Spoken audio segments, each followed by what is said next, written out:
Assalamualaikum warahmatullahi wabarakatuh.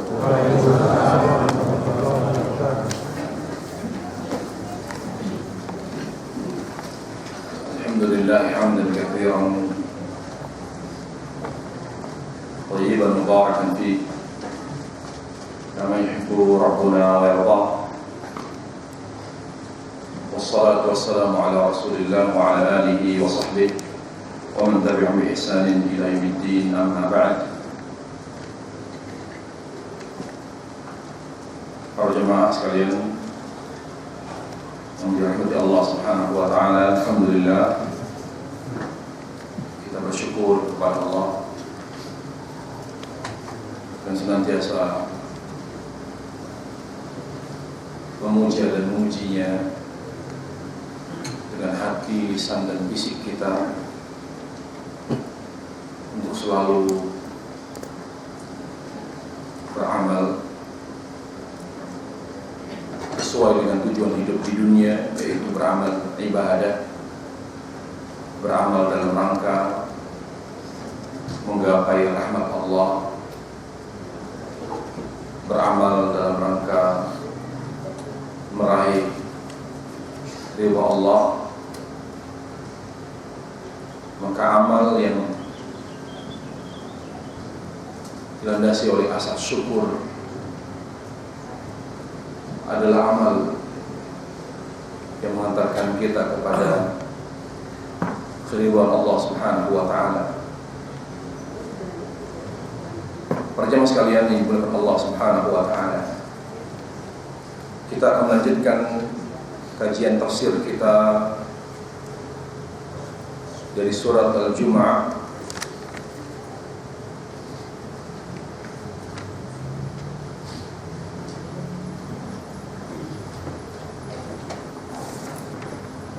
Empat ayat pertama sudah kita bahas dari surat Al-Jumu'ah.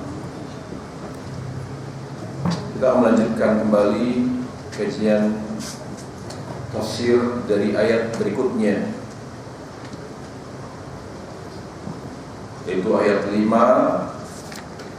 sampai 10. Di sana Allah Subhanahu wa taala berfirman, A'udzu billahi minasyaitonir rajim. Mathalul ladzina hummilut tawrah thumma lam yahmiluha kamathalil himari yahmilu asfara. Bi'sa mathalul qaumil ladzina kadzdzabu bi ayatillah wallahu la yahdil qaumadh dhalimin. Qul ya ayyuhalladzina amanu in za'amtum annakum awliya ولله من دون الناس فتمنوا الموت إن كنتم صادقين ولا يتمنونه أبدا بما قدمت أيديهم والله عليم بالظالمين قل إن الموت الذي تفرون منه فإنه ملاقيكم ثم تردون إلى عالم الغيب والشهادة وينبئكم بما كنتم تعملون يا أيها الذين آمنوا إذا نودي للصلاة من يوم الجمعة فاسعوا إلى ذكر الله وذروا البيع ذلكم خير لكم إن كنتم تعلمون فإذا قضيت الصلاة فانتشروا في الأرض وابتغوا من فضل الله واذكروا الله كثيرا لعلكم تفلحون. Kita terjemahkan. Allah berkata, perumpamaan orang-orang yang diberi amanah Taurat untuk diamalkan, namun mereka justru tidak mengamalkannya. Maka perumpamaan mereka seperti keledai yang hanya mampu membawa beban safar yang berat. Yang diantara apa yang dibawanya yang berat itu adalah kitab-kitab, buku-buku yang isinya ilmu. Namun keledai tersebut hanya bisa membawanya, tapi nggak paham,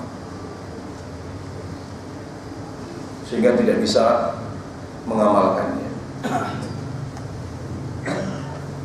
katakan bi'sa mathalul qaumil ladzina kadzdzabu biayatillah. Itulah gambaran orang-orang yang diberi kitab suci agar diamalkan, tapi justru malah mereka mendustai ayat-ayat Allah.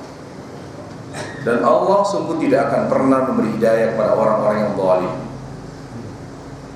Lalu Allah katakanlah wahai Muhammad, wahai orang-orang Yahudi, jika kalian mengklaim diri kalian adalah kekasih Allah, hanya kalianlah yang merupakan kekasih Allah, tidak selain kalian. Coba kalian minta mati, mintalah kepada Allah untuk disegerakan ajal kalian, karena kalian sudah pasti bahagia, karena kalian kekasih Allah. Kalau memang betul-betul pengakuan kalian adalah benar. Tapi kenyataannya, kata Allah, mereka tidak akan pernah mau mati.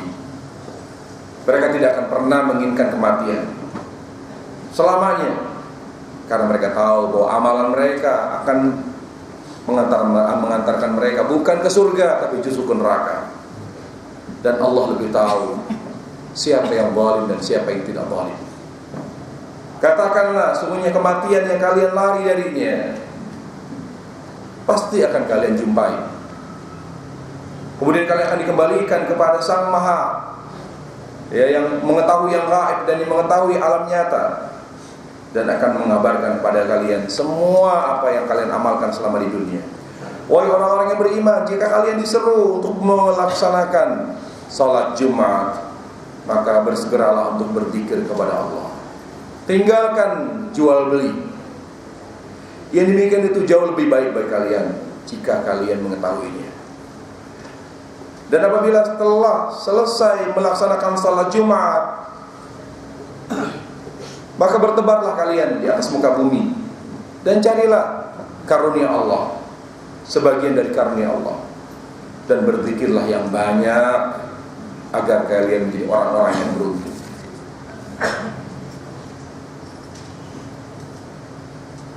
Kita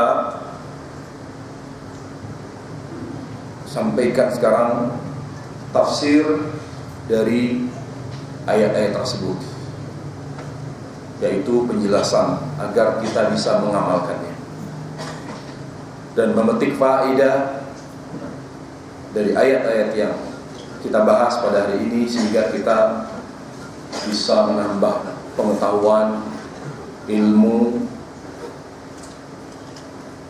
dan lebih menyempurnakan pemahaman kita, sehingga kita bisa beramal. Di ayat dari surat Al-Jumu'ah ayat ke-5, Allah Subhanahu wa ta'ala memberi perumpamaan. Itulah Allah Azza wa Jalla.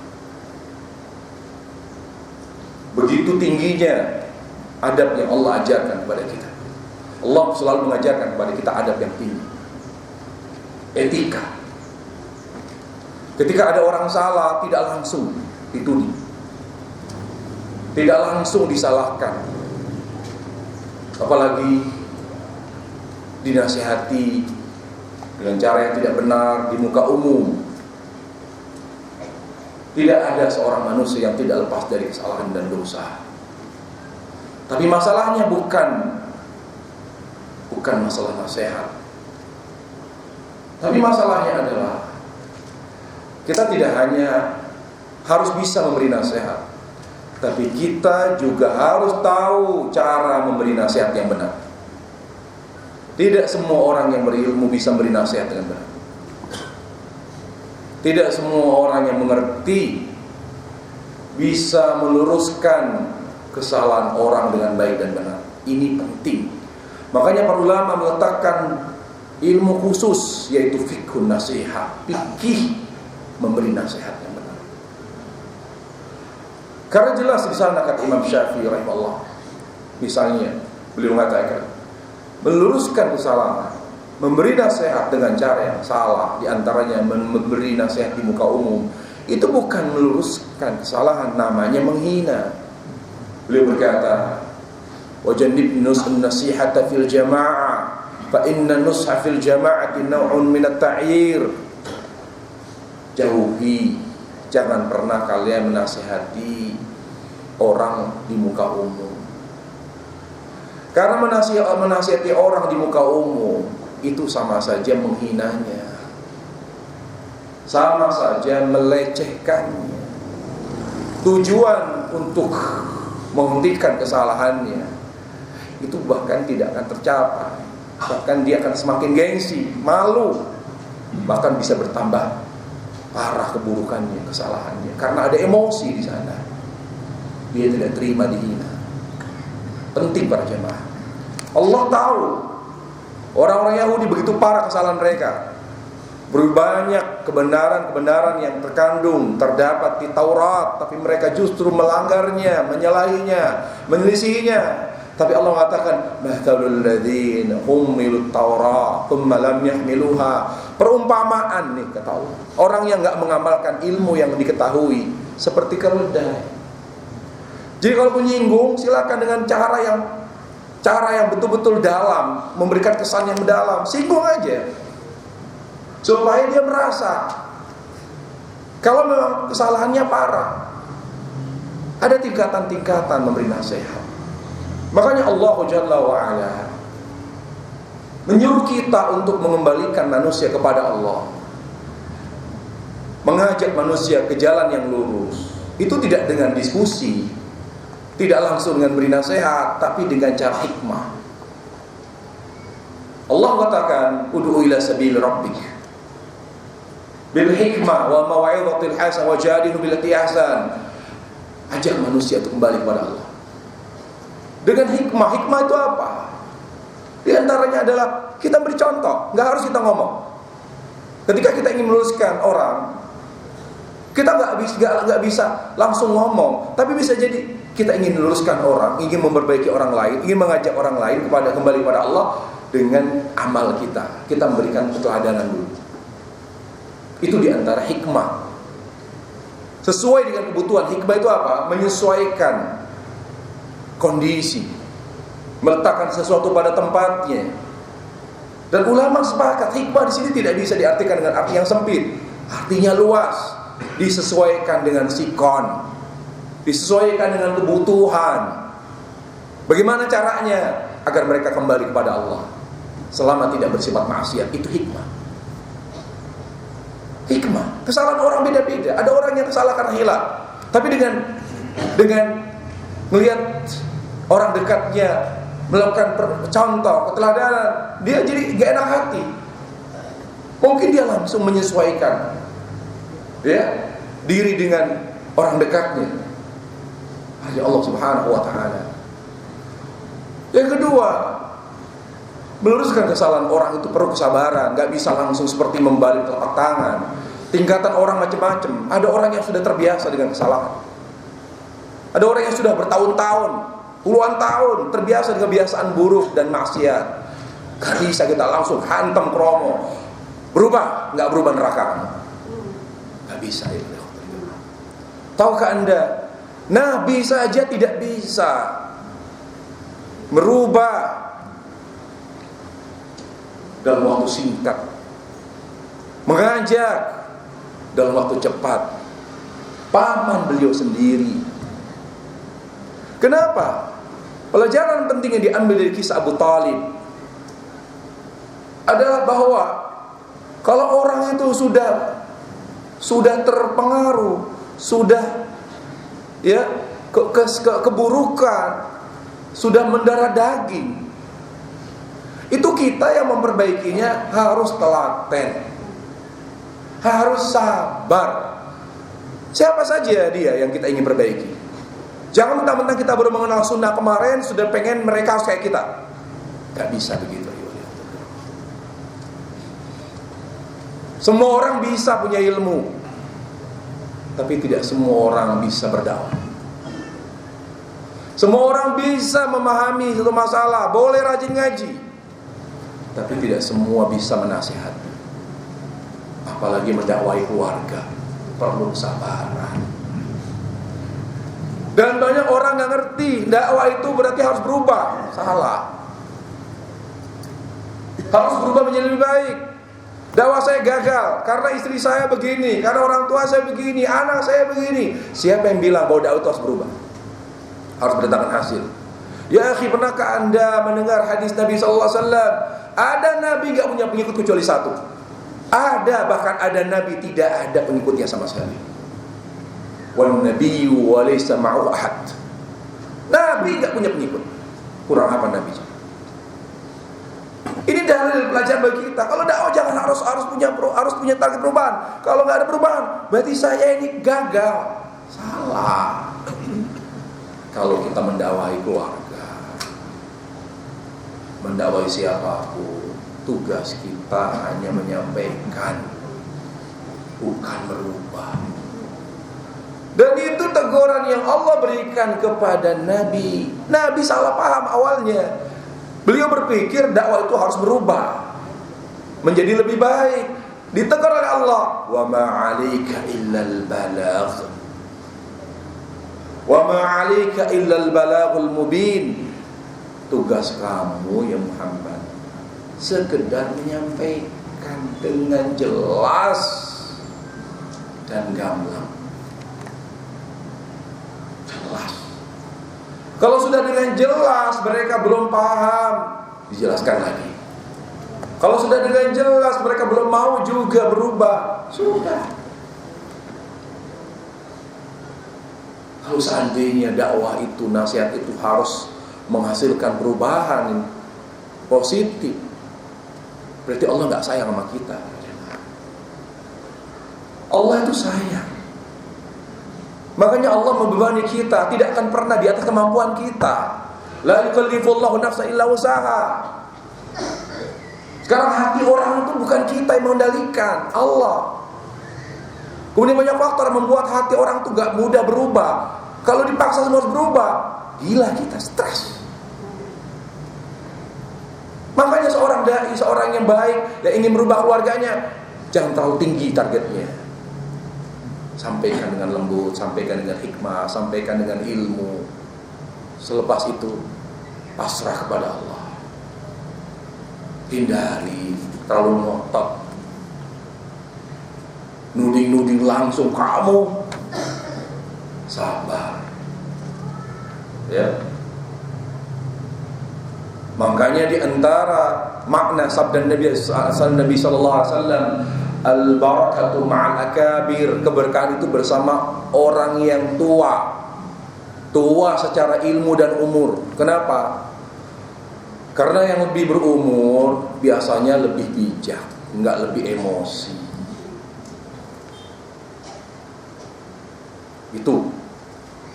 Atau paling tidak biar umurnya muda tapi dia pengalamannya, jam terbangnya sudah sering dihujat, dihina, difitnah, diapain pun dia ternyata sudah dapat belajar, sudah banyak makan asam garam dia. Jadi dia lebih, walaupun umurnya muda tapi dia lebih pengalaman, lebih mumpuni ilmunya. Dia lebih berhati-hati. Tua di sini kata ulama yang dimaksud secara ilmu, kemudian secara umur. Nah, ya, itu yang pertama. Jangan pernah ya langsung menuding orang yang telah berbuat salah. Lakukan menasihati orang dengan cara menyinggung, disinggung-singgung, sabar. Kalau dia memang hatinya sensitif, peka, dia akan merasanya dan tidak menyinggung perasaannya. Kita ingin membuka hati, bukan menyinggung perasaan. Ikhwatal iman, ingat, perhatikan. Menasihati siapapun yang salah, tujuannya bukan untuk menyakiti. Tujuannya agar Allah membuka mata hati, sehingga dia kembali dan mencintai kebenaran. Paham ya?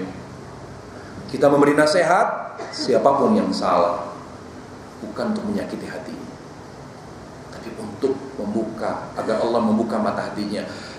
Karena itulah yang Allah cintai. Lihat, membuka mata hatinya dengan cara lembut. Allah suka. Makanya orang yang paling kufur sedunia, yang tidak ada lebih kufur daripada dia, kok Fir'aun, ternyata masih Allah suruh Musa dan Harun untuk menasihatinya dengan cara lembut. Apakah ada Bapak Ibu sekalian orang yang lebih kufur dari Fir'aun? Apakah Allah tidak tahu bahwa Fir'aun itu matinya kufur, matinya dalam keadaan kafir? Kalau bicara, kalau akhirnya kafir, buat apa dinasihati? Tapi Allah ingin mengajarkan kita ikhtiar, tugas manusia ikhtiar. Hasil Allah yang menentukan. Tapi Allah nggak kasih tahu kamu Musa dan Harun, percuma kamu, nggak usah nasihati, karena dia matinya tetap kafir. Allah benar. Karena apa? Nabi Musa manusia, Nabi Harun manusia. Mereka nggak boleh tahu hasil, supaya mereka selalu bertawakal kepada Allah. Allah Jalla wa Ala berfirman, "Wa qula lahu qawlan layyina la'allahu yatadhakkar wa yakhsha." Nasihati mereka, nasihatilah kalian Firaun dengan nasihat yang lembut. Allahu Akbar. Qawlan layyina, nasihat yang lembut. Kau Fir'aun aja yang begitu sesat, yang begitu kufur, disuruh oleh Allah Jalla wa'ala diberi nasihat dengan nasihat yang lembut. Maka siapapun selain Fir'aun yang lebih rendah, lebih kecil tingkat kesalahannya, harus lebih berhak mendapatkan apa? Nasihat yang lembut. Silakan contohkan siapa yang salah, yang menyimpang dari keluarga kita. Ayo, lebih besar mana kesesatannya daripada Firaun? Jelas pelajaran di kisah tersebut menunjukkan bahwa nasihat itu yang lembut itu adalah sesuatu yang dicintai Allah. Tujuannya agar Allah membuka mata hati. Karena Allah yang memegang hati manusia, bukan untuk menyakiti dan menyinggung perasaan. Karena setiap manusia punya gengsi, punya emosi. Sehingga kalau cara kita tidak sesuai dengan cara Allah, justru lebih banyak menghasilkan dampak negatif daripada dampak yang positif. Yang kedua, di ayat yang ke-5, di sana ada masalah antara ilmu dan amal.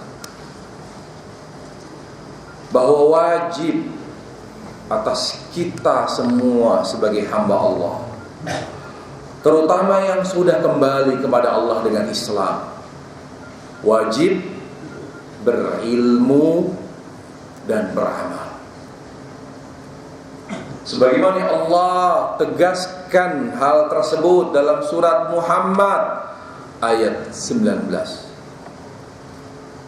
Allah Jalla wa Ala berfirman, "Fa'lam annahu la ilaha illallah wastaghfir li dzambik." Ketahuilah ilmu. Ilmu apa yang wajib kita ketahui? Yang pertama tentang Allah, bahwasannya tidak ada ilah yang berhak diibadahi kecuali Allah. Ilmu.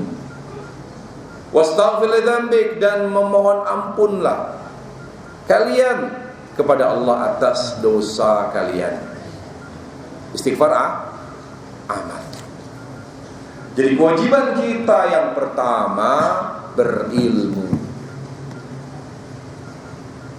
Ilmu apa? Ilmu yang mengantarkan kita kepada kebahagiaan dunia akhirat, kepada kemaslahatan dunia akhirat, itu ilmu. Makanya Allah Jalla wa'ala tidak menamakan ilmu dunia ilmu. Kalau ilmu dunia saja, dia tidak mengantarkan kita kepada masalah akhirat. Padahal akhirat itu kehidupan yang lebih abadi, lebih sempurna. Makanya Allah tidak menamakan ilmu dunia ilmu, tapi yang dinamakan ilmu oleh Allah ilmu agama. Allah katakan misalnya, hal yastawil ladzina ya'lamun wal ladzina la ya'lamun. Apakah sama orang yang berilmu dengan orang yang tidak berilmu? Ilmu yang dimaksud di sini siapa? Yang memahami ilmu agama. Innama yakhshallah min ibadil ulama. Sesungguhnya orang-orang yang takut kepada Allah adalah orang yang memiliki ilmu. Ilmu di sini ilmu apa? Agama. Yarfa'illahu alladhina amanu minkum walladhina utul ilma darajat. Allah akan mengangkat derajat orang-orang yang beriman dan berilmu. Yarfa'illahu alladhina amanu minkum, dan Allah akan mengangkat derajat orang-orang beriman di antara kalian dan orang-orang yang berilmu. Ilmu di sini ilmu apa? Agama. Kenapa ilmu agama? Karena hanya ilmu agama yang dapat mengantarkan kita kepada kebahagiaan dan kemaslahatan dunia akhirat. Tapi ilmu dunia menjadi ibadah, menjadi bermaslahat di akhirat kita ketika diniatkan untuk beribadah kepada Allah. Makanya ilmu filsafat haram, ilmu sihir haram. Kenapa? Karena justru akan menghalangi kita dari kebahagiaan akhirat. Makanya Allah Jalla wa Ala ketika bicara tentang ilmu sihir, Allah katakan, "Wa ma yu'allimani min ahadin hatta yaqula innama nahnu fitnatun fala takfur." Fayata'allamuna minhuma ma yadhurruhum wa la yanfa'uhum. Dan Harut dan Marut mengajarkan kepada manusia ilmu sihir. Mereka berkata, jangan mempelajari ilmu ini ya, karena ilmu ini membuat kalian kufur. Fayata'allamuna minhuma ma yadhurruhum wa la yanfa'uhum. Dan mereka mempelajari ilmu sihir dari keduanya, Harut dan Marut. Padahal ilmu sihir itu lebih membahayakan mereka daripada memberi manfaat kepada Allah. Makanya Nabi SAW minta kepada Allah, ya Allah, aku memohon kepadamu ilmu yang bermanfaat. Bahkan permohonan itu Rasul jadikan bagian dari zikir pagi. Betul? Supaya kita bisa berilmu lalu beramal, lalu kita bahagia dunia akhirat. Ya. Kalau sudah berilmu, pertama kita jelaskan dulu.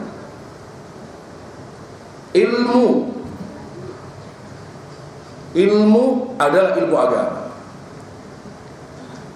Apa yang dimaksud dengan ilmu agama? Ilmu agama secara global tadi kita jelaskan adalah ilmu yang membuat kita semakin diridhai oleh Allah dengan kekuatan pengenalan kita kepada Allah, semakin kenal, semakin takut, cinta, ridha, berharap. Itu ilmu.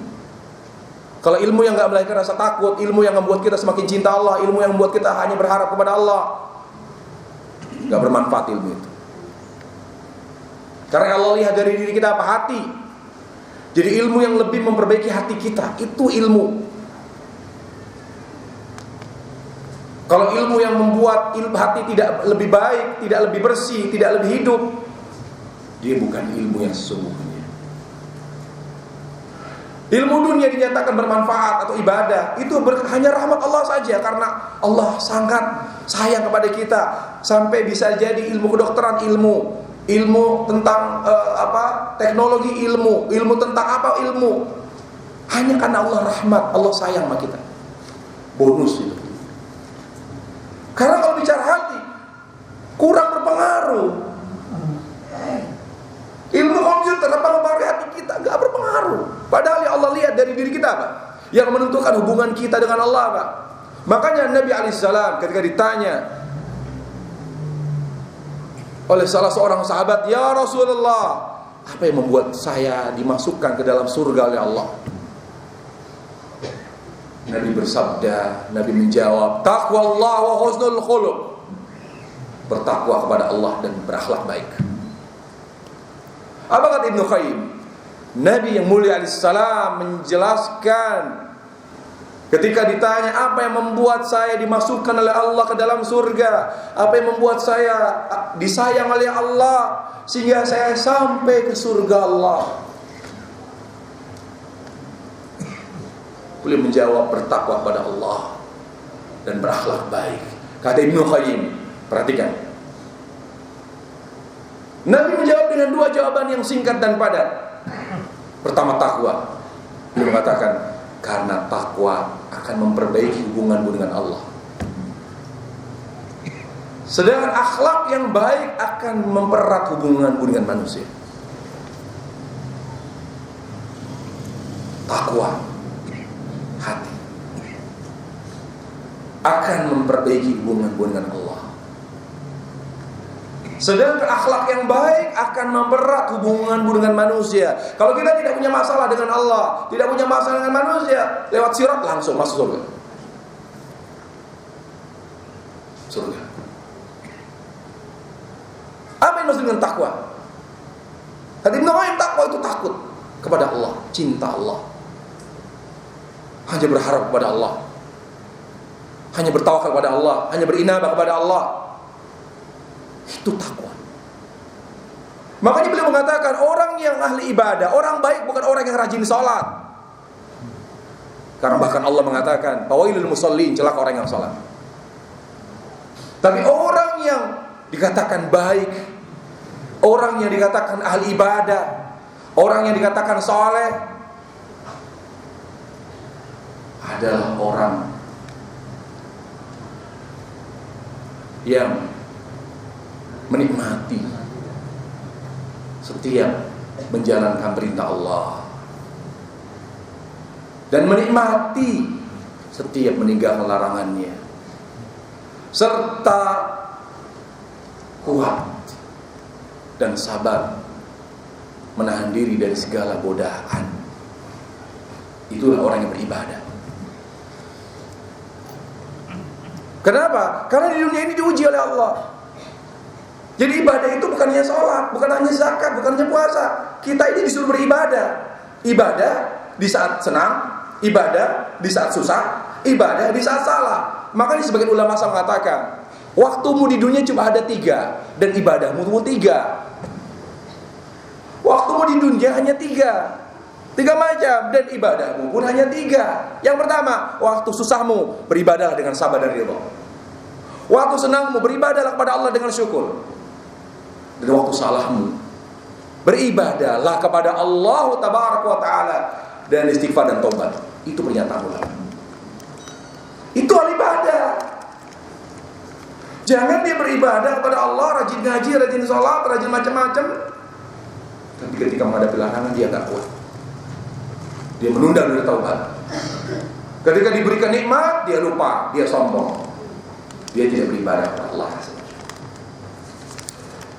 Tentang eratnya hubungan antara ilmu dengan amal dan bahayanya ketika kita memisahkan keduanya atau menyepelekan salah satu dari keduanya atau dua-duanya, bahaya.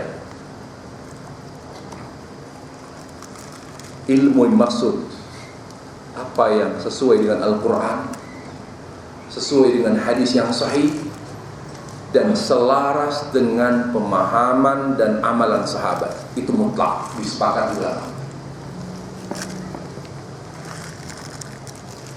Kalau tidak, namanya ilmu nyeleneh. Ilmu kita ini akan diberi taufik oleh Allah selama kita berada di berada di koridor yang benar. Salah, kita bisa cepat kembali. Ada petunjuknya. Ilmu yang maksud qala Allah, qala Rasul, qala sahabat. Mal ilmu nasbuka lil khilafi safahatan. Ilmu itu apa yang bersumber dari Al-Quran dan hadis sahih dan sesuai dengan pemahaman dan amalan sahabat. Bukanlah ilmu Anda bisa menyebutkan perbedaan pendapat ulama. Bukan, justru itu kebodohan. Ilmu itu sesuai dengan pemahaman dan amalan sahabat terhadap Al-Quran dan hadis.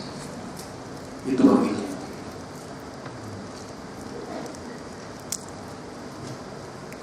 Dan ilmu itu yang mengantarkan kita kepada kebahagiaan akhirat, bahkan kebahagiaan dunia sebelum akhirat.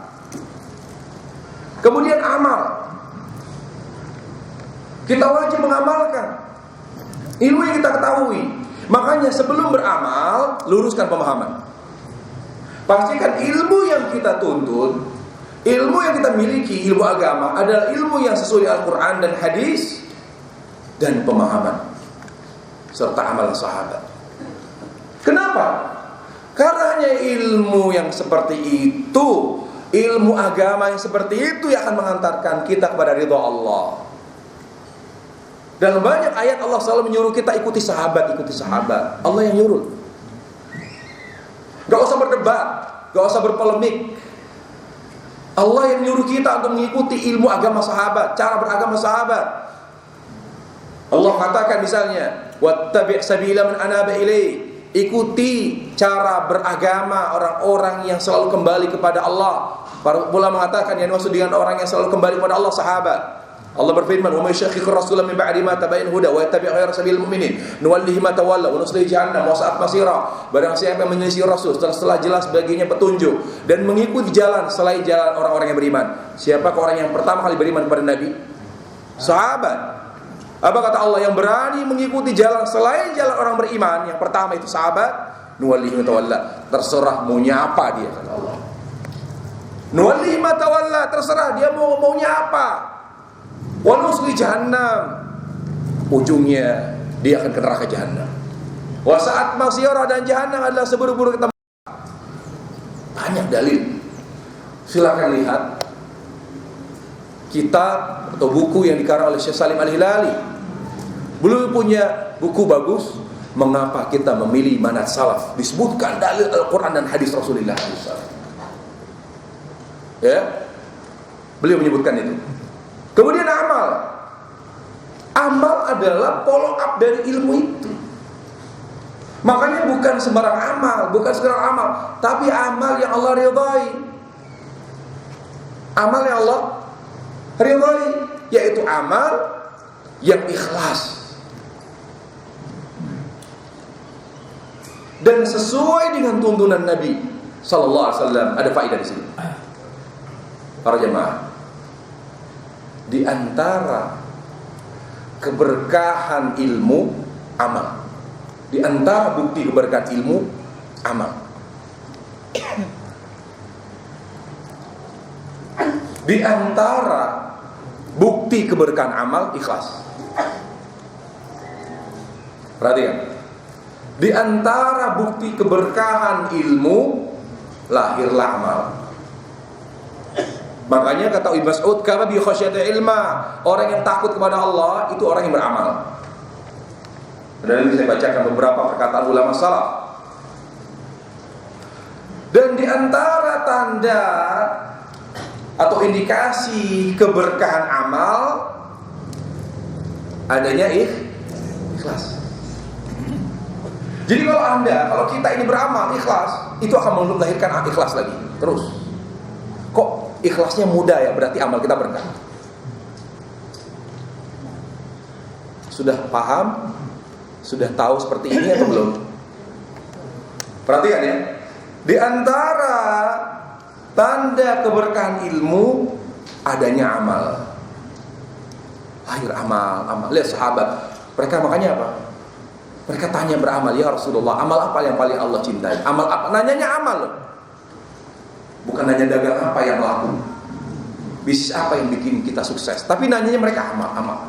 Mereka lebih cinta amal daripada harta ternyata. Pernah dengar kan hadis-hadis mereka nanya amal kan? Kalau kita kan enggak. Bagaimana bisa nambah istri? Bagaimana bisa nambah anak? Bagaimana bisa sukses usahanya? Bagaimana bisa sehat? Orientasinya selalu dunia. Tapi nanya amal apa yang bisa membuat saya bisa meraih ridha Allah? Amal apa yang membuat saya bahagia di surga? Amal apa yang membuat saya bisa terlindung dari adab kubur? Amal apa? Jarang yang menanya. Tapi di sini mungkin sama. Ya. Kenapa mereka selalu nanya amal? Karena ilmu mereka berkah. Berarti kok saya nanyanya nggak nanya amal ya? Nanyanya kok dunia melulu, dunia tok gitu. Berarti ilmu kita kurang berkah. Ayo ibu-ibu yang jilbabnya sudah lebar nih, sering nanya sama suami, nanya apa? Uang. Ya. Kita juga suami nanya sama istri, nanya apa? Nanya sama ustaz, nanya apa? Nanya amal enggak? nanya untuk beramal atau tidak. Kalau pertanyaan kita kepada orang berilmu bukan pertanyaan yang membuat kita bisa beramal, yang mengarahkan kita kepada amal, berarti ilmu kita kurang satu, paham ya? Tolong inget-inget nih, apalagi udah tua-tua ini, tolong yang sudah umur, ya, supaya tambah baik tuh ilmu kita dan amal kita. Yang kedua, bukti keberkahan amal, selalu amal itu melahirkan ikhlas. Kok saya lebih ke akhirat terus ya? Kalau mau sholat tangis, ingat mati. Kalau baca Quran, ya Allah, sampai tua begini ternyata. Lihat Abu Bakar, semakin dia baca Quran semakin cengeng. Lihat keikhlasannya. Udah berumur, udah punya anak banyak, datang ke Rasul, ya Rasul, saya mau infakkan seluruh harta saya. Lihat, dari kisah-kisah tersebut menunjukkan bahwa bukti keberkahan amal ada ikhlas, orientasinya ke akhirat. Semakin dia beramal ke akhirat terus, bukan malah ke dunia. Kita pernah berpikir seperti itu, Bapak Ibu sekalian? Pernah tidak berpikir seperti itu? Kok amalan saya bukan lebih mengarahkan saya ke akhirat, tapi lebih ke dunia? Pernah nggak kita merasakan itu? Nggak pernah, subhanallah. Pernah tidak amalan kita lebih mengarahkan ke akhirat atau lebih mengarahkan kita kepada dunia? Lebih ke mana amalan kita mengarahkan kita? Ke dunia. Berarti amalan kita kurang berkah. Ya, baik. Dalil-dalil akan wajibnya kita menghadirkan ilmu dan amal banyak. Di antaranya adalah tadi, ya, ayat Allah katakan, ya alladzina amanu lima taquluna ma la taqalun, surah As-Saff yang sudah kita lewati. Wahai orang yang beriman, mengapa kamu hanya berucap, hanya ngomong tapi tidak beramal? Begitu besar kemurkaan Allah orang-orang yang hanya berucap tapi tidak beramal. Kemudian juga ayat ini, matalul ladzina hummilut tawrat kamathal himar yahmil asfara, perumpamaan orang-orang yang membawa kitab, ya, tapi nggak ngerti apa yang mengerti isinya, tidak memahami kandungannya, lalu tidak beramal, seperti keledai. Kemudian juga ayat-ayat yang lain yang senada dengannya. Kemudian hadis Rasulullah sallallahu alaihi wasallam, ya, hadis-hadis Rasul sallallahu alaihi wasallam. Misalnya Rasul mengatakan Al-Qur'an hujjatul laka 'alaik. Al-Qur'an itu yang merupakan sumber ilmu yang pertama dalam Islam, dapat menyelamatkanmu atau dapat menyengsarakanmu. Itu pernyataan Nabi. Kemudian juga Nabi alaihissalam menyampaikan orang yang pertama kali dilempar ke neraka jahanam siapa? Yang berilmu tapi tidak beramal. Kemudian juga Rasulullah SAW bersabda, la tazul qadama 'abdin hatta yas'al an arba'. Tidak akan pernah mampu seorang hamba melangkahkan kakinya satu langkah pun di hari kiamat sehingga dia ditanyakan 4 hal. Di antaranya apa? An ilmi madza amila bi, tentang ilmunya, bagaimana dia mengamalkan ilmunya. Setumpuk hadis dan ayat, gak perlu disebut lagi. Ngeri kita kalau Abu Hurairah kalau setiap kali beliau mendengar hadis atau meriwayatkan hadis atau menyampaikan hadis, orang yang pertama kali diremparkan neraka jahanam pingsan.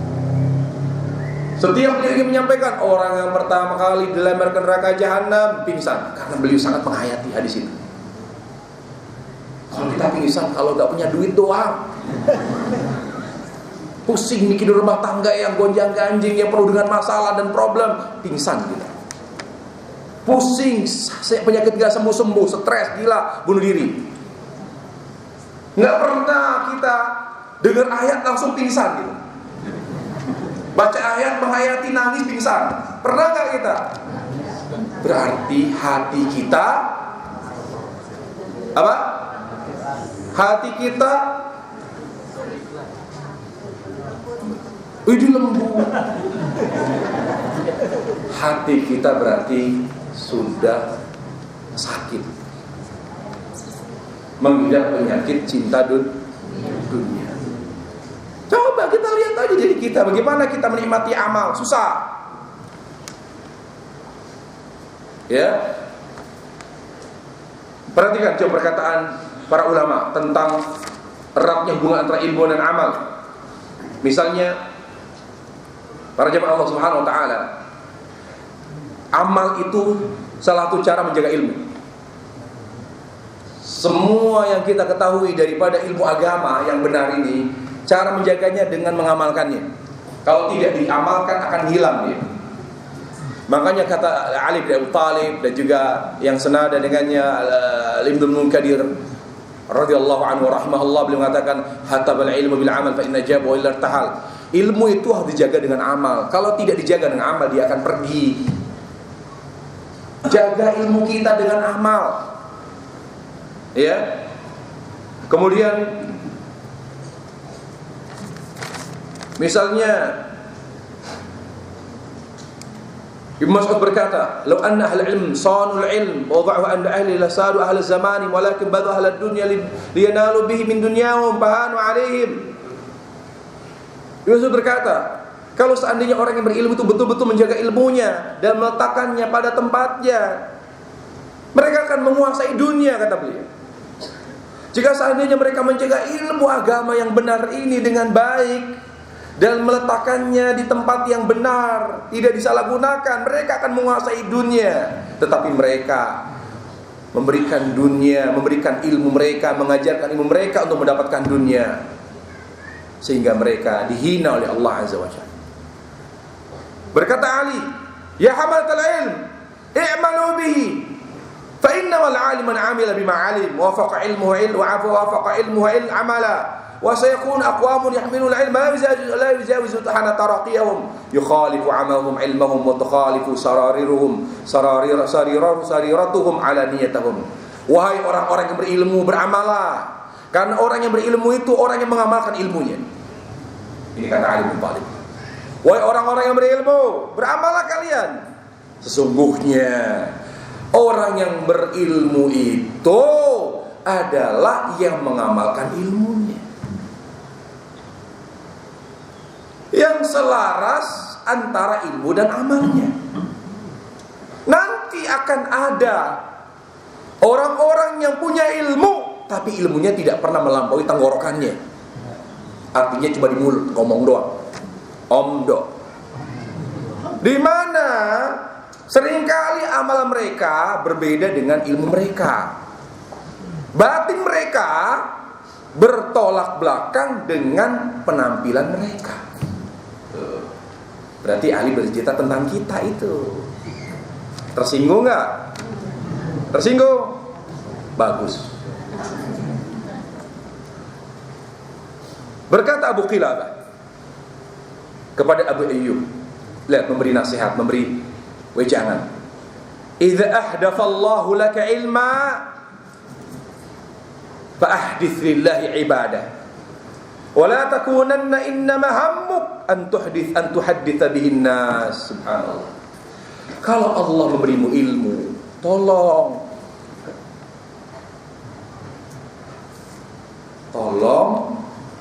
ilmu yang Allah berikan kepadamu diwujudkan dalam wujud konkret, dalam bentuk ibadah. Jangan cuma ngomong. Kalau cuma ngomong belum berilmu. Idza ahdafallahu laka ilma, apabila Allah memberimu ilmu, pemahaman agama, sudah ngerti sunnah nih, tolong amalin. Itu bukti bahwa kita bersyukur kepada Allah diberi ilmu, diberi pemahaman sunnah. Kalau cuma paham toh, tapi nggak diamalin, percuma, kata beliau. Karena apa? Karena bukti kita bersyukur kepada Allah dengan ilmu dan pemahaman sunnah yang Allah berikan kepada kita. Dengan apa? Dengan kita mengamalkannya. Jangan cuma ilmu kamu, jangan cuma lihat, wala takunanna innama hammuk. Jangan pernah ilmumu bisa bikin kamu cuma bisa bicara. Jangan pernah ilmumu membuatmu hanya pandai bicara.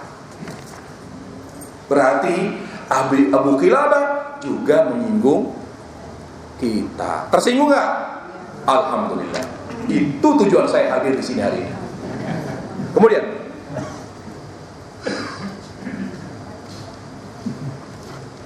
berkata Umar bin Khattab, ini tajam luar biasa. Perkataan ulama salaf itu mantap.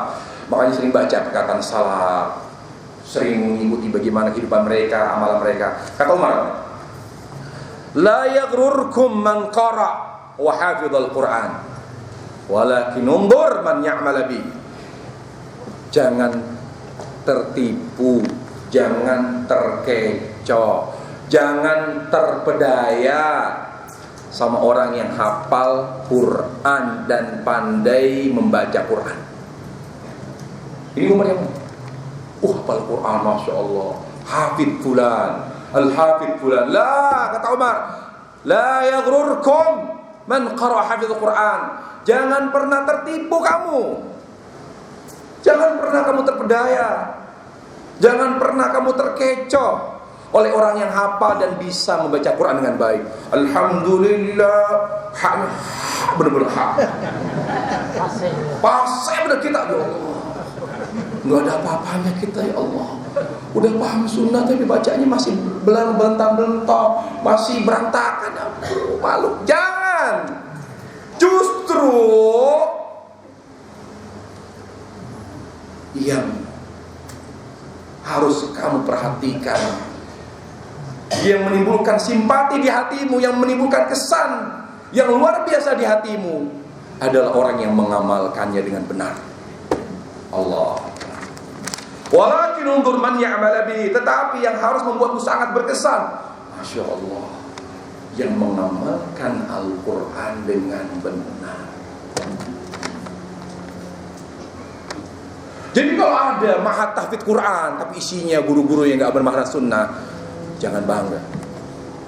Kalau ada televisi mengajarkan anak hafal Quran tapi guru-gurunya, pengawasnya, panelisnya bukan orang-orang yang bermakna salaf dan mengamalkan salaf, jangan, aduh anak saya kok gak kayak gitu. Oke, hafalannya, tapi kita kejar pemahamannya. Karena hafal bukan tujuan. Tujuannya apa? Amal. Tapi gak hafal juga terlalu. Harus hafal, tapi fardu kifayah. Tapi kalau beramal fardu apa? Fardu ain. Jelas ya? Berkata Sahal bin Abdillah, ad-dunya jahlun wa mawatun ilal ilm wal ilmu kullu hujjatun illa al-amalu bih wal amalu kullu haba'un illa al-ikhlas wal ikhlasu ala khatrin azim hatta tukhtama bih. Perkataan ulama salaf itu mantap ya. Kalau kita kok kurang ya. Kenapa ya? Apalagi saya. Mengerikan, memprihatinkan. Kalau ngomong ngawur, duit nulu. Subhanallah, lihat. Dunia seluruhnya kebodohan dan kematian. Dunia semuanya gak benar, kata beliau. Jadi jangan ada yang bangga sama dunia. Semua dunia kebodohan, kehancuran, kecuali ilmu. Dan semua ilmu membahayakan kecuali yang mengamalkannya. Dan semua amal sia-sia kecuali yang ikhlas ketika mengerjakannya. Dan ingat, ikhlas itu hati-hati. Dia terancam, masih terancam dengan ancaman yang begitu besar, sampai kamu diwafatkan dalam keadaan ikhlas. Masya Allah. Dalam enggak perkataannya? Dalam, silakan ambil nih catatan saya dalam bahasa Arab. Silakan, paham. Gak paham ya, alhamdulillah. Ya, jelas. Lalu Allah Azza wa Jalla di ayat yang ke-6 mengatakan, wahai orang Yahudi, kalau kalian menganggap kalian adalah kekasih Allah,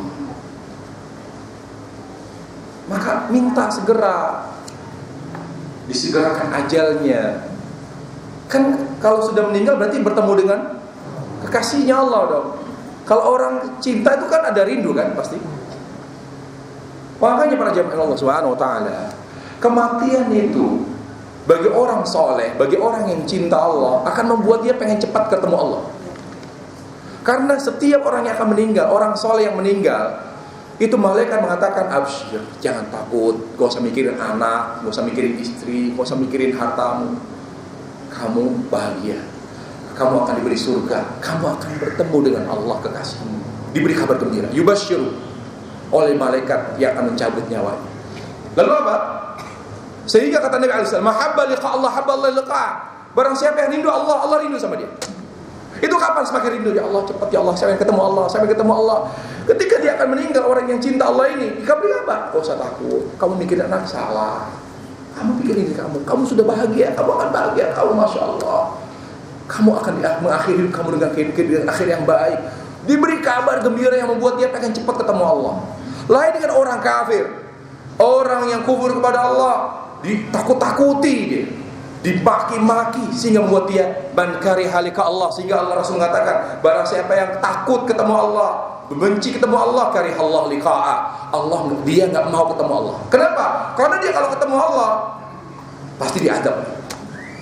Karena dia tahu bahwa dia tidak pandai menjaga hubungan dengan Allah. Dia nggak punya hubungan dengan Allah. Ujungnya kemana? Jahannam. Abu Talib ujungnya mana? Ujungnya apa? Neraka. Padahal Allah Rasul pernah bilang, ketika Hamzah bertanya, ya Rasulullah, Abu Talib itu di mana tempatnya? Di surga atau neraka? Kata Rasul, di neraka. Bagaimana mungkin di neraka? Jasa beliau terhadapku besar sekali dan banyak sekali. Tapi beliau mengatakan, kata Rasul, tapi dia nggak punya hubungan dengan Allah. Apa yang membuat kita punya hubungan dengan Allah? Iman. Makanya Allah katakan apa? Wala tamutunna illa wa antum. Jangan pernah kamu wafat kecuali dalam keadaan membawa iman. Karena yang membuat kita berhubungan dengan Allah adalah iman.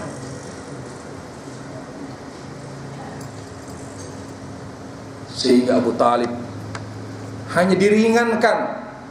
Rasul mohon, ya Allah, ringankan. Jadi orang kafir yang paling ringan, kata Nabi alaihissalam, yaitu pamannya Abu Talib. Ketika api menyentuh kaki, yang terbakar hangus otaknya. Dan itu diadab bukan sebentar. 1 hari 50.000 tahun waktu dunia. Jadi bayangin kalau orang sedetik aja dibakar dengan api yang begitu panas, gak kuat. Ini 50.000 tahun. Allah Akbar. Biar deh kita sengsara dunia. Kalau sengsara dunia ada akhirnya. Kalau sengsara akhirat tidak ada akhirnya. Nasallallahu azza wa jalla assalamu alafiyata. Kita mohon kepada Allah keselamatan dunia akhirat. Ya. Jadi kalau mengaku kita ini orang baik, jangan cuma bicara. Kalau cuma bicara, berarti kita menyerupai orang Yahudi. Siapapun lah yang menganggap dirinya baik, menganggap dirinya soleh, menganggap dirinya keturunan Nabi, silakan. Kalau cuma mengaku-ngaku keturunan Nabi, mengaku-ngaku orang soleh, mengaku-ngaku orang yang baik, orang apa saja, ahli surga, paling benar, buktiin.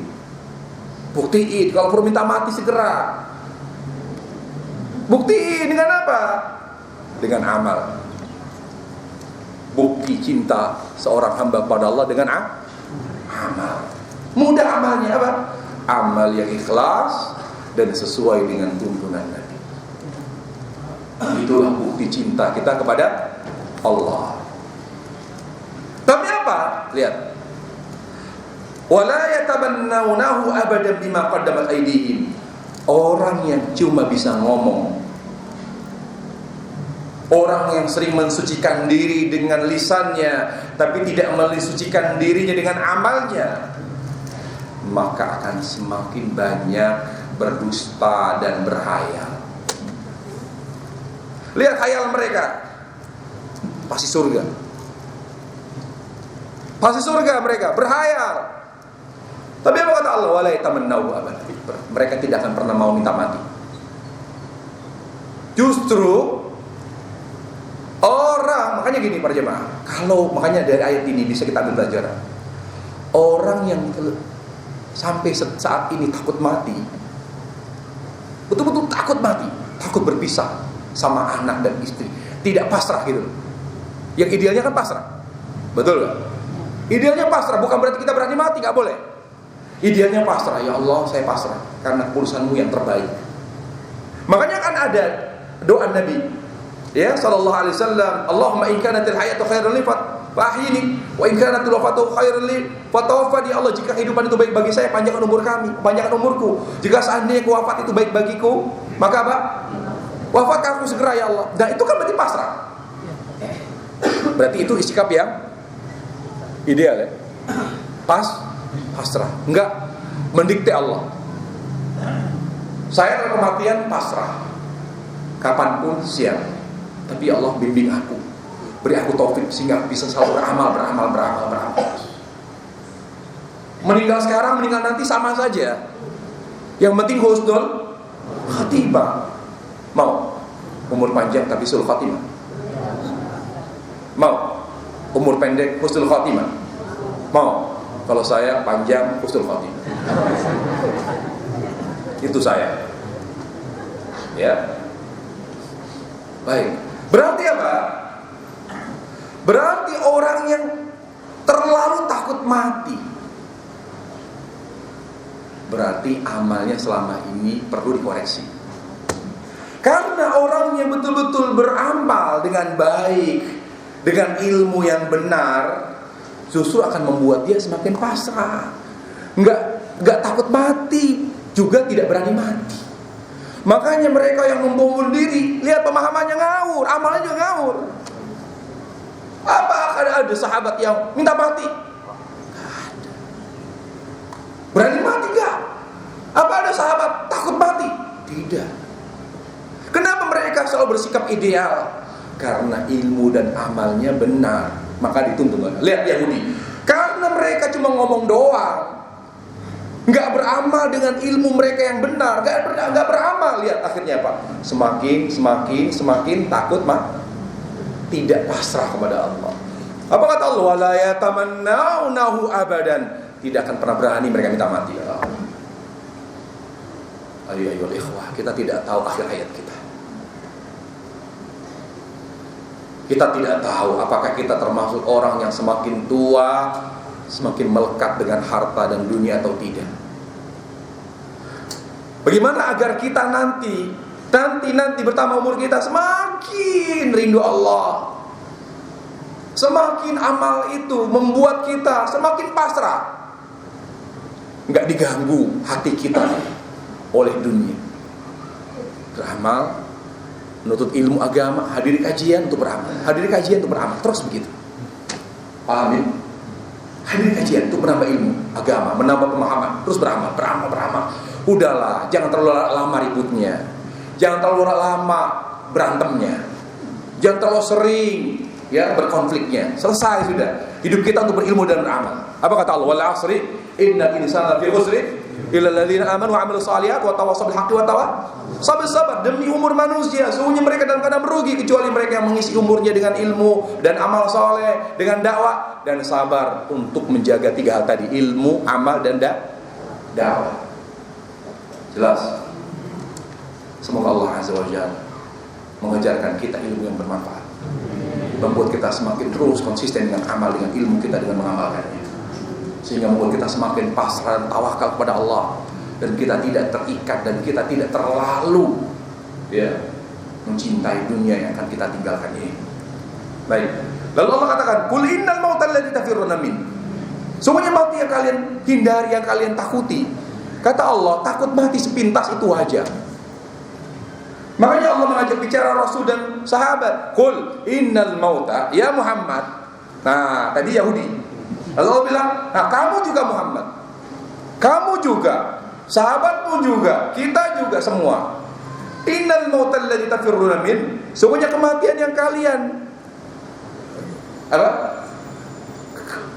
kematian itu enggak semua orang senang kan? Kita kalau bisa jangan ketemu, kalau bisa langsung ketemu Allah, enggak usah pakai matilah. Enak kali. Innal mautal ladzi tafirruna min. Sungguhnya kematian yang kalian selalu hindari. Makanya orang ada asuransi. Kenapa ada asuransi? Takut mati, menghindari kematian. Ya, makanya betul-betul coba Itu salah satu upaya untuk menjaga jiwa, menjaga keselamatan dengan cara berlebihan, dengan cara yang haram pun dia akan lakukan. Ya, fa inna mulaqikum, pasti dia akan mendatangi. Thumma turadduna ila alimil ghaib wasyahadah, kemudian kalian akan dikembalikan kepada Allah, Sang Maha mengetahui yang gaib dan yang nyata. Lalu Allah akan mengabarkan kepada kalian segala apa yang kalian amalkan. Perhatikan para jemaah. Ketika Allah berkata, sesungguhnya kematian yang kalian hindari, yang kalian takuti, sepintas wajar. Gak ada yang orang, ayo mati gak apa-apa ya Allah, saya siap. Karena gak boleh. Itu konyol. Normal manusia, aduh belum siap ya Allah, tabungannya, kan alasan semua orang rata-rata klasik, belum siap, tabungannya belum cukup. Tabungan yang mana? Belum tentu punya tabungan, jangan-jangan gak punya tabungan. Kok pede banget. Kita ini masuk surga bukan karena tabungan, tapi karena rahmat. Diluruskan persepsi kita loh. Tabungannya belum cukup, tabungannya belum cukup. Tahu nggak? Saya ingin bantah orang yang mengatakan nanti tabungannya belum cukup. Hadis. Walaupun tidak mengecilkan amal, tapi ini bukti bahwa persepsi kita harus berdasarkan dalil gitu loh. Di mana hadis bitaqah mengatakan orang yang memiliki kebaikan yang sangat sedikit, kecil menurut dia, bahkan dia tidak pernah beramal kebaikan sama sekali. Di hadapan Allah ketika dihisab, seluruh amal keburukannya setinggi gunung, panjangnya lembaran keburukannya sejauh mata memandang madal basar. Sedangkan kebaikannya nggak ada. Kebaikan nggak pernah sholat, nggak pernah zakat, nggak pernah puasa, nggak pernah ini, malah maksiat terus. Lam ya'mal khairan qat, nggak pernah berbuat baik. Lalu dia mengatakan, celaka saya, neraka saya. Lalu Allah mengatakan, kok kamu melangkahi saya? Memang yang menentukan nasib kamu di akhirat kamu. Tapi ya Allah, lihat keburukannya. Kan di sini, sisi kanan kan keburukan dia, sisi kiri kalau dia sebelah kanan. Tapi kan keburukan saya sebanyak ini ya Allah, kebaikannya nggak ada apa-apanya ya Allah. Kata Allah, kamu punya kebaikan yang mungkin kamu tidak sadari. Kebaikan apa? Mungkin bagi kamu kecil, tapi kamu punya itu. Apa itu ya Allah? Lihat kata Allah. Allah hadirkan kertas kecil yang tertulis padanya la ilaha illallah. Ya Allah, cuma itu saja bisa membandingin sebab kertas sebanyak ini, lembar-lembaran sebanyak ini. Kamu lihat, Allah letakkan di timbangan sebelah kanan kertas kecil yang tertulis padanya la ilallah.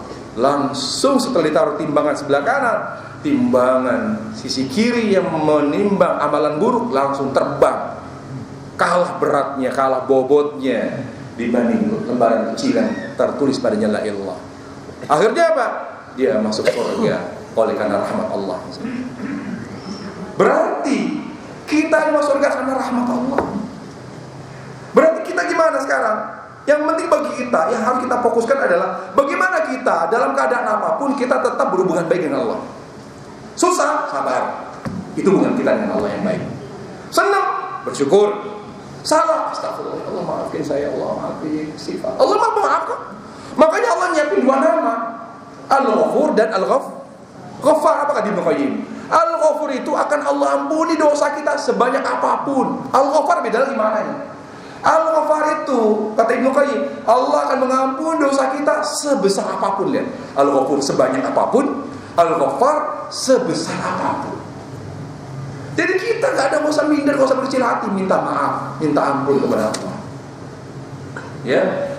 Nah, lalu ulama menjelaskan kematian yang kata Allah, yang rata-rata kalian takut secara manusiawi, takut ketemu mati. Sungguhnya kematian disebutkan oleh para ulama, diistilahkan adalah kiamat kecil. Makanya Ibnu Qayyim mengatakan kebodohan, menyia-nyiakan waktu dengan membiarkan diri kita bodoh, tidak mengenal Allah, menyia-nyiakan waktu itu lebih berbahaya daripada kematian. Kenapa? Karena menyanyiakan waktu memisahkan kita dengan Allah dan akhirat. Sedangkan kematian hanya memisahkan kita dari orang yang kita cintai. Sekarang lebih bahaya mana? Berpisah dengan Allah atau berpisah dengan orang yang kita cintai? Berpisah dengan siapa? Dengan Allah. Berpisah dengan orang yang kita cintai. Itu pun sementara. Kalau mereka akhirnya kembali ke surga, dibahagiakan Allah juga, kita ketemu juga kan nanti. Apalagi wanita, lebih enak lagi. Kata Nabi SAW, wanita itu akan bersama suaminya yang terakhir di surga. Kalau dia nikah lagi, dia tinggal milih mau yang sama siapa, dia mau sama siapa. Enak kan wanita? Wanita itu, kata Rasul dalam hadis Hudzaifah, akan bersama suaminya yang terakhir. Makanya salah seorang sahabiat memilih tidak menikah lagi. Itu pemahaman dia. Karena dia menganggap suaminya yang udah meninggal paling soleh. Takutnya yang berikutnya gak soleh atau kurang soleh, sehingga dia tidak nikah lagi. Bu, dengerin ya. Wanita itu di surga nanti bersama suami yang terakhir. Jadi kalau yang terakhir jelek, ya bersama mereka. Enggak Bu, bercanda. Tentu dibuat ganteng, insya Allah. Kan di sana nggak ada yang jelek ya, nggak ada yang tua, semuanya sempurna. Tapi ada redaksi yang belum disebutkan, bersama suami yang terakhir yang soleh. Kalau yang soleh yang terakhir yang kedua, jadi yang terakhir yang soleh. Maksudnya kalau misalnya dia udah 5 kali, ternyata yang kedua itu yang terakhir yang soleh, berarti ya dia sama yang kedua. Begitu. Jadi bersama suami yang terakhir yang soleh. Gak cukup namanya soleh. Nah, kematian itu para jemaah disebut kiamat karena artinya apa? Berakhir. Karena kiamat itu artinya berakhirnya sesuatu. Kiamat besar berakhirnya kehidupan dunia. Kematian, kiamat berakhirnya apa? Kebahagiaan kita, kebersamaan kita dengan orang-orang kita cinta. Itu makanya disebut dengan istilahkan dengan kiamat. Baik, hakikat kematian itu apa?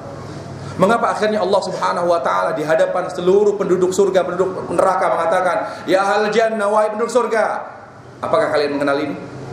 Wahai ahli neraka, wahai penduduk neraka, apakah kalian mengenal ini?" Yaitu ditanya, yaitu siapa? Kematian, dan berbentuk seekor kambing. Di hadapan penduduk surga dan neraka, Allah memperlihatkan kematian dalam bentuk seekor kambing. Kalian mengenal gak ini? Kalian mengenal tidak ini, wahai penduduk neraka, wahai penduduk surga? Iya ya Allah, itu kan yang pernah mendatangi kami waktu kami mengakhiri kehidupan dunia kami. Ini yang mendatangi kami. Di hadapan penduduk surga dan neraka Allah katakan, "Ya ahlal jannah khuludun bila maut, ya ahlan nar khuludun bila maut." Wahai penduduk surga, kalian abadi dalamnya ya, nikmati selamanya dan tidak ada akhirnya. Wahai penduduk neraka, kalian selamanya di situ, tidak ada akhirnya. Di hadapan mereka disembelih mati. Berarti sudah ada kematian selamanya. Kalau kita mati gak? Mati gak kita hidup di dunia? Kenapa kita harus mati? Karena Allah sayang. Paham? Kenapa kita harus mati? Karena Allah sayang. Paham gak? Gak paham? Subhanallah. Karena Allah. Kenapa kita harus mati? Karena Allah sayang. Karena Allah tidak menginginkan kita selamanya di dunia yang hina ini, di alam yang hina ini. Allah menginginkan kita di tempat yang lebih mulia. Kita harus mati. Makanya Nabi Isa Allah turunkan ke dunia. Harus turun dia, karena dia masih hidup dengan kehidupan dunia. Allah harus mewafatkan kita karena Allah tidak menginginkan kita tinggal dan menetap di alam yang hina ini. Ini alam hina para jemaah. Bersyukurlah kepada Allah, berbaik sangkalah kepada Allah Tabaraka wa Ta'ala. Allahu a'lam bissawab. Saya tidak bisa melanjutkan sampai ayat yang berikutnya. InsyaAllah kita lanjutkan di pertemuan berikutnya. Wassallallahu wasallam wa baraka ala Nabi Muhammad wa ala alihi wa sahbihi wasallam. Alhamdulillahirabbil alamin. Apakah sudah dikatakan berakhlak baik yang sudah sering mengaji, hadiri kajian dengan selonjoran kaki seenaknya?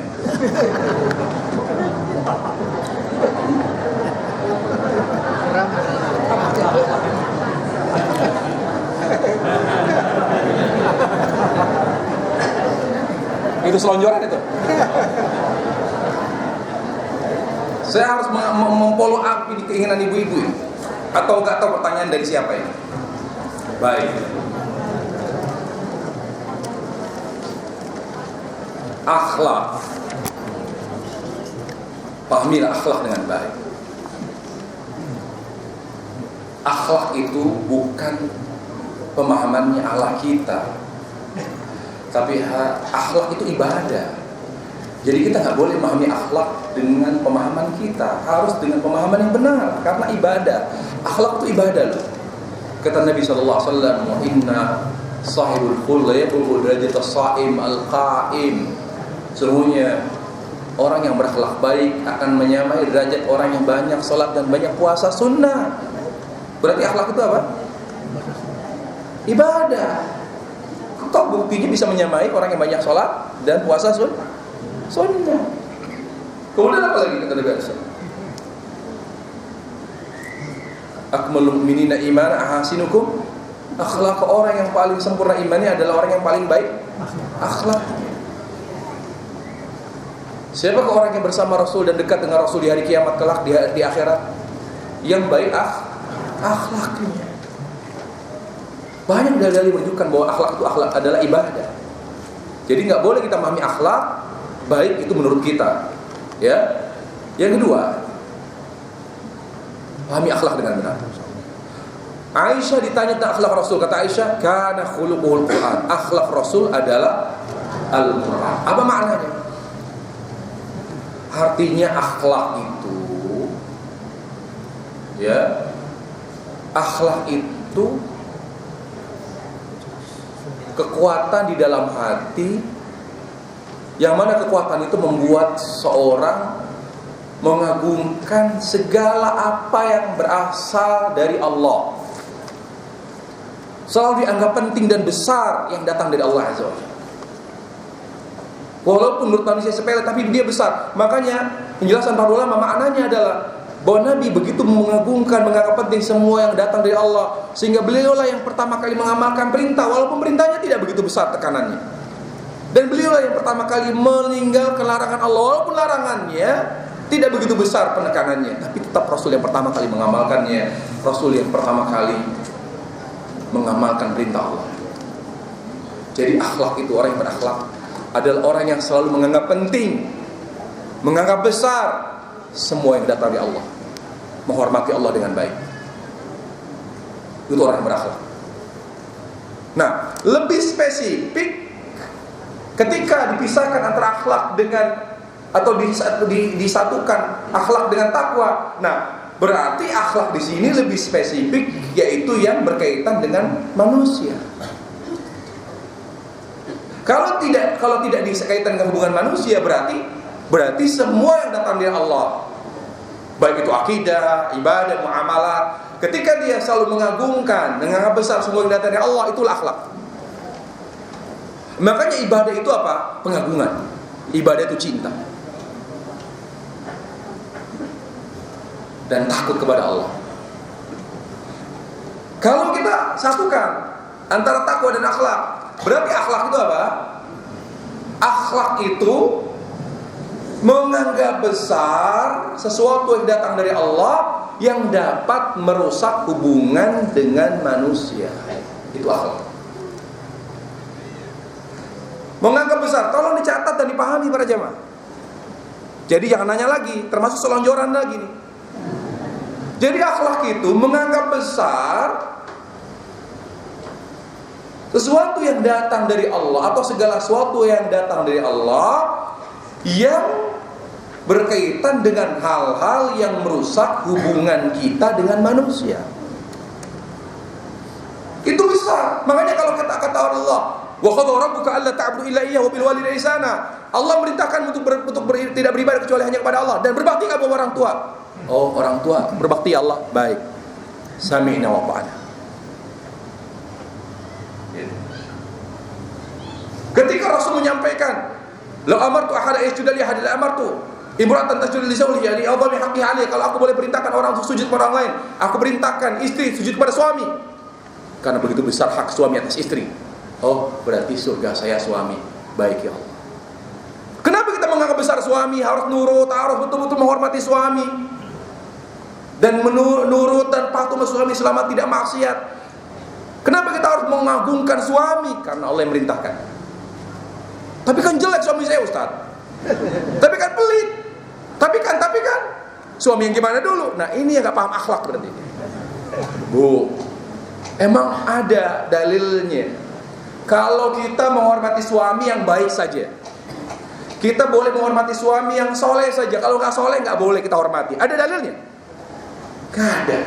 Berarti selama dia suamimu, selama itu harus kita, mau awam, mau alim, mau ustad, mau soleh, mau gak soleh, prinsipnya selama dia tidak merintahkan maksiat, wajib kita taati. Lihat akhlak. Akhlak, paham? Akhlak itu apa? Mengagungkan segala yang datang dari Allah terkait hal-hal yang merusak hubungan dengan manusia. Itu akhlak. Makanya Rasul ketika ditanya bagaimana akhlak kita dengan manusia, kata Rasulullah SAW, "Wali'ati ilan nas alladhi yuhibbu ayyuta ilaih." Perlakukan orang lain seperti Anda memperlakukan diri Anda sendiri. Itu yang diajarkan oleh Allah dan Rasulnya. Mau gak dipukul? Jangan mukul. Mau gak dihina? Jangan menghina. Mau gak digibahin? Jangan digibah, jangan menggibah. Begitu. Tapi dalam hal-hal yang Allah terapkan aturannya. Kalau gak sesuai aturan, gimana? Itu gimana? Keluarga nyuruh kita datang ke acara gak bener, gak enak gak datang. Tapi Allah melarang. Ini acara apa ini? Gak boleh. Tapi gak enak. Pakai keluar mulai. Wong Jawa pakai gak enak. Udah mulai muncul. Kita bilang gak boleh. Anda gak berakhlak, terutama sama Allah. Baik.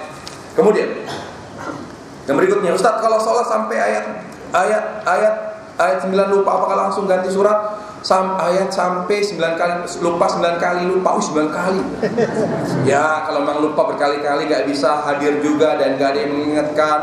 Ya, nggak gaya-gayanya membaca ayat yang susah dihafal, udah gitu baru hafal, udah gitu hafalnya nggak hafal mati, udah gitu di belakangnya orang awam semua.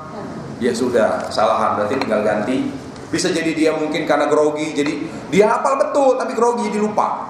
Diulang-ulang nggak kalau temu-temu. Udah ganti aja yang aman, baca Al-Ikhlas saja.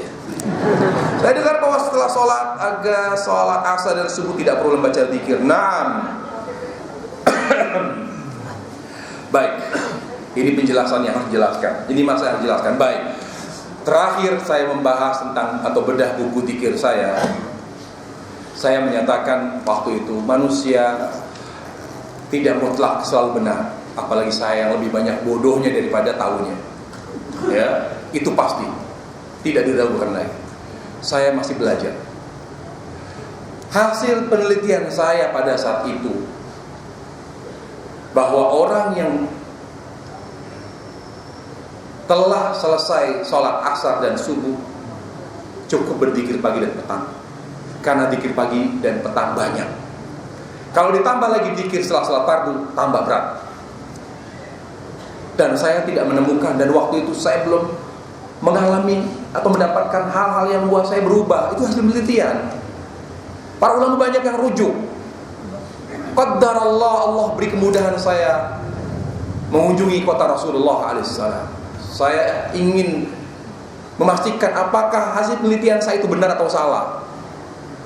Saya akhirnya bertanya kepada guru saya yang telah memurajaah, jazakallah khair, yang telah mengoreksi buku zikir saya, itu Syekh Anis Tahir. Saya diskusi waktu itu di rumah beliau. Saya bilang, saya memahami hasil apa yang saya kaji, bahwa orang yang melaksanakan sholat asar setelah melaksanakan sholat asar dan subuh, dia tidak perlu lagi zikir pagi, tidak perlu lagi zikir setelah sholat fardu. Karena berat. Bukankah sunnah itu ringan ya Syekh? Beliau mengatakan, antum dasarnya apa? Loh, sunnah itu ringan Syekh. Kita bisa memahami itu dan kita tidak mendapatkan. Apalagi ada beberapa amalan yang sama. Yang kedua, saya sudah bertanya ke sebagian. Sebagian ulama, kata beliau, dan saya lebih menghormati beliau, dan saya lebih lebih mantap dengan apa yang beliau jelaskan. Jazuli, kata beliau, zikir pagi, zikir setelah sholat fardu itu zikir muqayyad, zikir yang berkaitan dengan ibadah tertentu. Dalam keadaan apapun tidak bisa dihilangkan.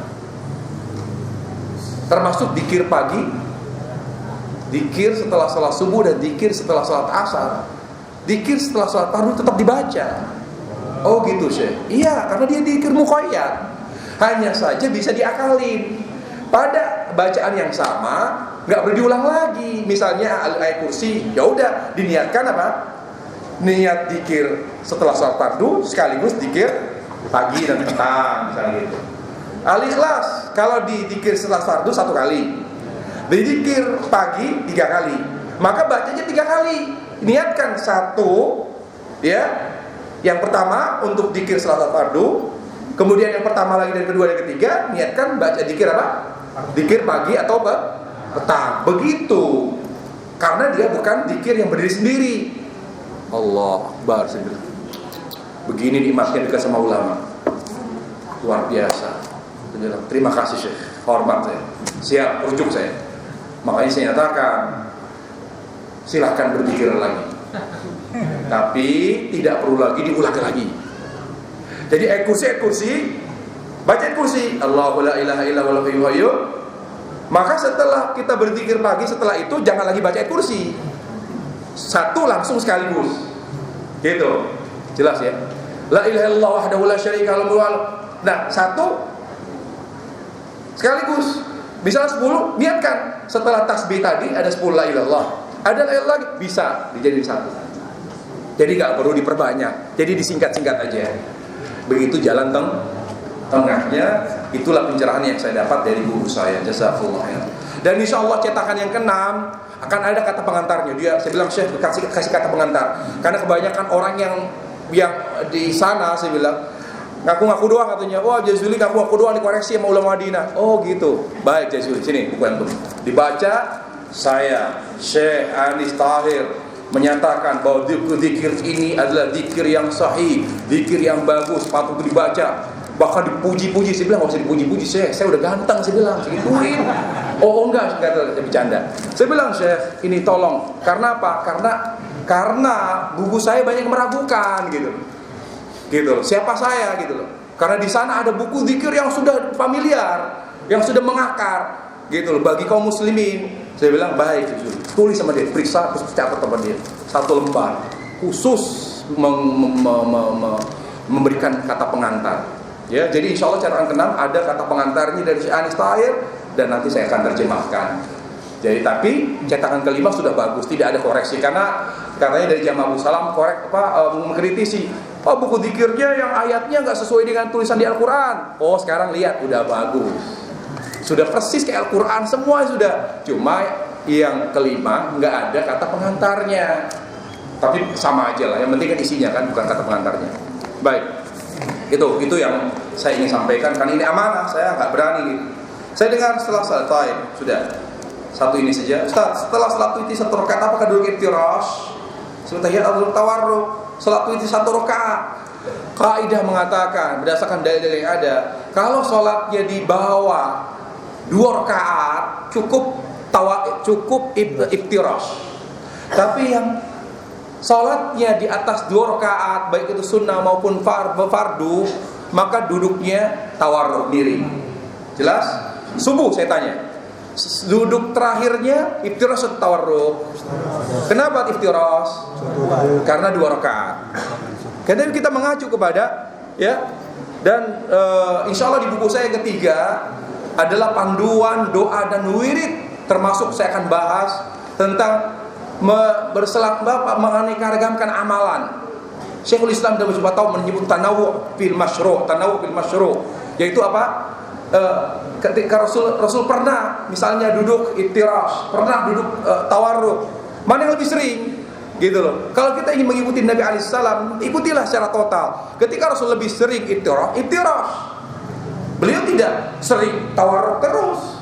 Karena setiap 2 rakaat kata ulama, sampai beliau mengatakan kaidah mereka para ulama, karena mengacu kepada kebanyakan. Seringnya Rasul kalau 2 rakaat ke bawah apa?